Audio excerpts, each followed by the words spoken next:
Hello, 18th day, first video.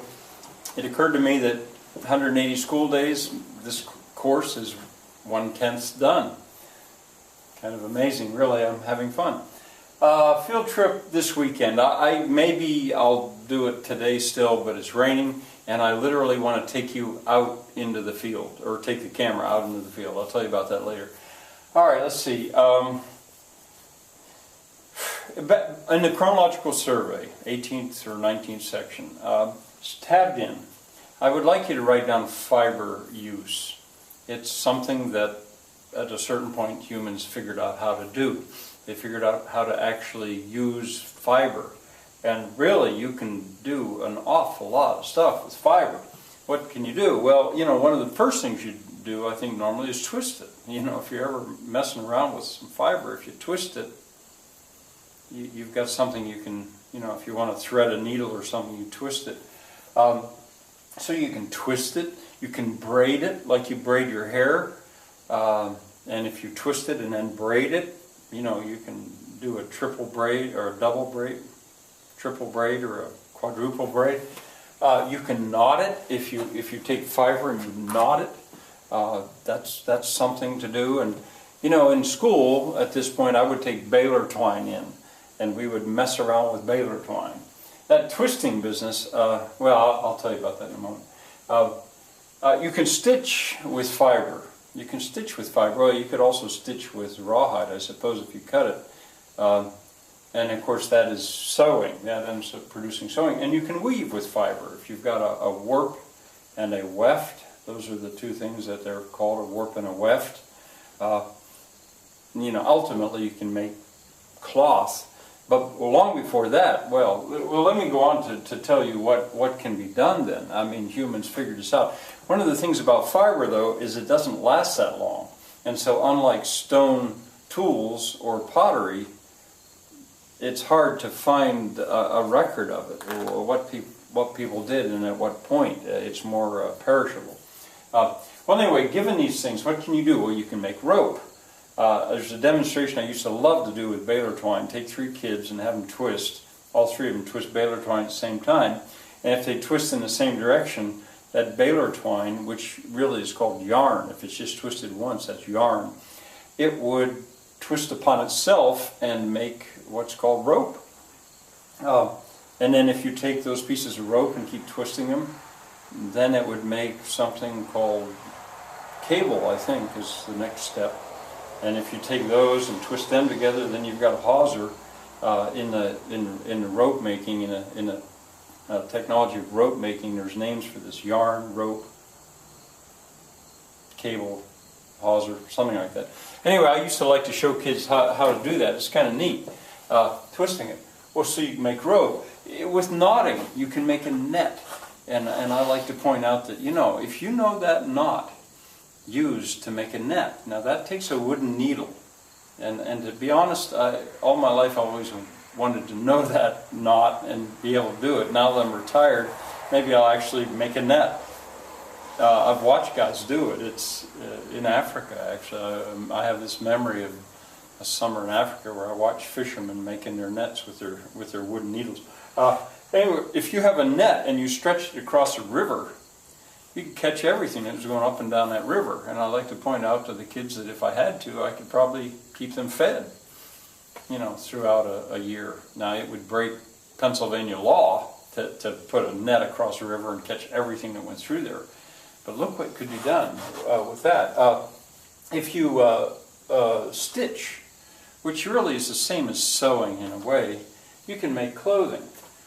If you weave, you can make baskets. And maybe on our field trip, probably on our field trip, I'll show you basket willow. I've got some growing out there in the meadow. I'll show you basket willow. Well, with a basket, you can carry things more than just what are in your hands or what are in an animal skin. And you can even build houses. Now, where I lived in Brazil in the Peace Corps, I think I told you that. Many houses, as a matter of fact, across the world, I think a lot of houses are built by weaving sticks together. Weaving. And then they apply mud or clay to those sticks and you've got what's called wattle and daub. You can actually make a shelter. Well, on it goes. I mean, weaving is a wonderful technique. Well, eventually, little by little, humans figured out how to do these things. And I said it's perishable, so we don't see too much of, we don't have that many examples left of what they did.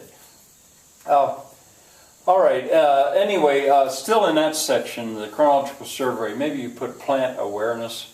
Now, my cows are aware of plants. I watch them graze through the pasture, and they'll pass up something that's not as tasty as the next thing. I mean, they're aware of plants, and humans very clearly very early got aware of plants, what tasted good and what didn't. It goes way beyond that eventually, but I'd like to start with plant awareness, and in a way that's going to justify the field trip that I'll take you on sometime this weekend. We're going to go out in the field and look at some plants. All right, now a jump to a different place. If you will go to genres mentioning class 3.1, I think, and I had given prehistoric fiction as a genre. Now, I was dealing with serious prehistoric fiction. And every year I kind of try to keep it serious, and I usually don't have too much trouble doing that. But eventually I let it go into the whimsical stuff. It's fiction, it's set in prehistoric times, but it is not. Whimsical means not meant to be taken seriously. Well, anytime you've got a movie or a cartoon or something with humans and dinosaurs in the same one, that's whimsical. That's not to be taken seriously. Now, the one difference would be Jurassic Park. Kids have pointed that out before. What about that? Well, yeah, that's true. Of course, it's not set in prehistoric times, so you could say that's not prehistoric fiction. That's modern fiction with prehistoric characters. But basically, no serious scientist thinks that there was a time where humans and dinosaurs were there at the same time. Humans with dinosaurs. All right, an example would be Flintstones. Now, look what I did. I put a semicolon here because I've gone to a different subject, whimsical. I'm stretching punctuation here. I use a colon to say here comes a list. Humans with dinosaurs, that would be one item. The Flintstones. Kids usually know about the Flintstones. That's whimsical. It's fun. History of the World Part 1. I don't like that movie very much. It doesn't work for me. It depends too much on grossness for its humor, for my taste.